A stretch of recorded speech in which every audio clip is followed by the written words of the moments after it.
morning. This is Business Morning. Thank you for joining us. I'm Chimeze Obi Iwawo. We begin on the global oil scene as West Texas Intermediate crude futures for May delivery turned positive in overnight trading after plunging below zero for the first time in history on Monday. The contract in question is set to expire today, Tuesday, fueling Monday's 100% wipeout.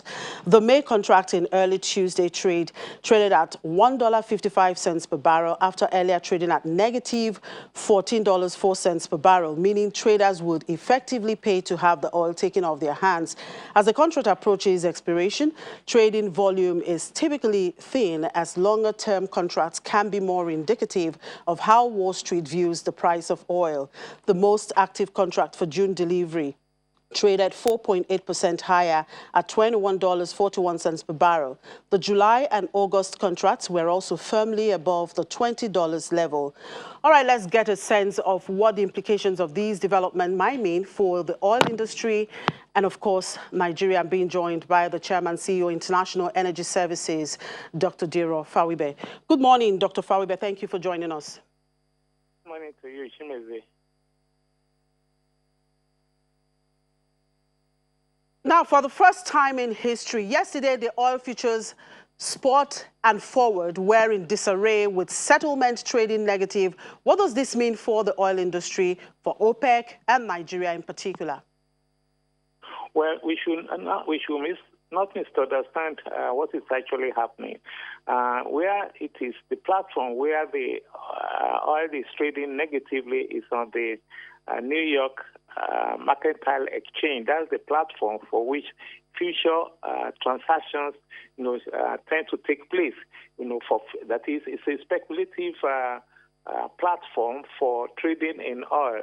And since the May transaction is closing today, Tuesday, then it only shows that buyers are not willing to take more oil, and then it's an issue between investors and buyers.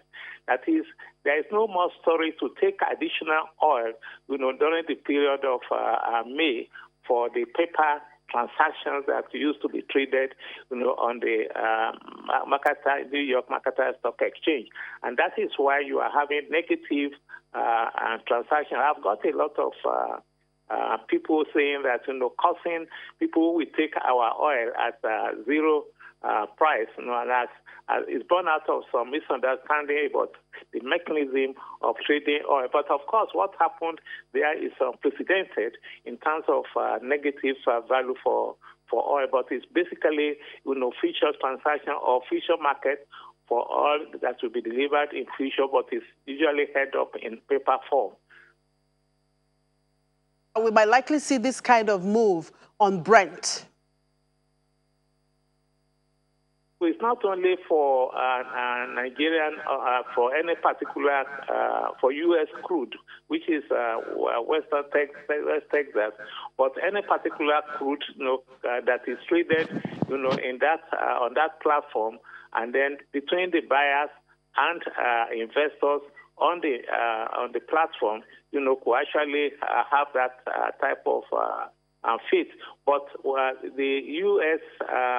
crude that is having this negative value, on the New York Mercantile Exchange, is not a Brent crude, and as of now, Brent crude is still having a positive value in terms of price.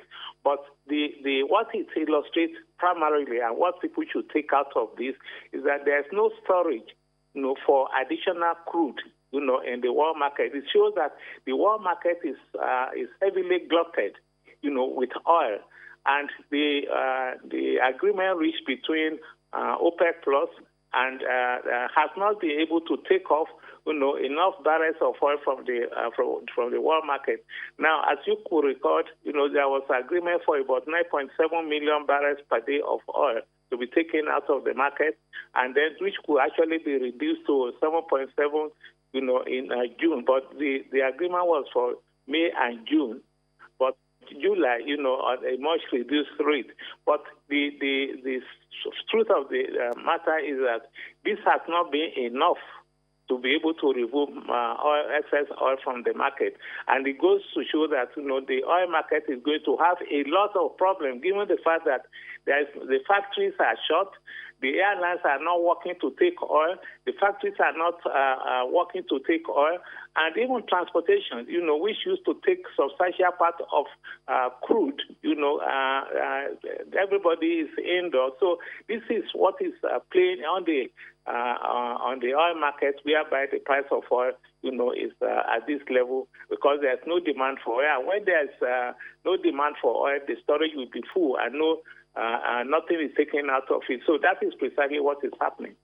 Now, this morning, we saw a rebound of the May contract at about $1.55. June delivery traded 4.8% higher at $21.41 per barrel. The July and August contracts were also firmly above the $20 level. Does this now buttress some market analyst reactions yesterday saying the picture in the market is not as bleak as the eye-popping headline would suggest? What do you see there? I completely agree with them, but at the same time, it's a wake-up call for oil producers, that might be willing to try to put oil in the market, that they have to reduce their supply. As you know, during the period of impasse between Russia and Saudi Arabia, a lot of countries were just pumping oil into the market. If you can't beat them, you join them, and that's part of the problem. So that has made the market to be so glutted. So the OPEC Plus and even other producers, in U.S. or Canada, they still have to put up, reduce oil from the market considerably if we want to rebound. But we can expect during the month of July and August and so on to have a relatively small rebound.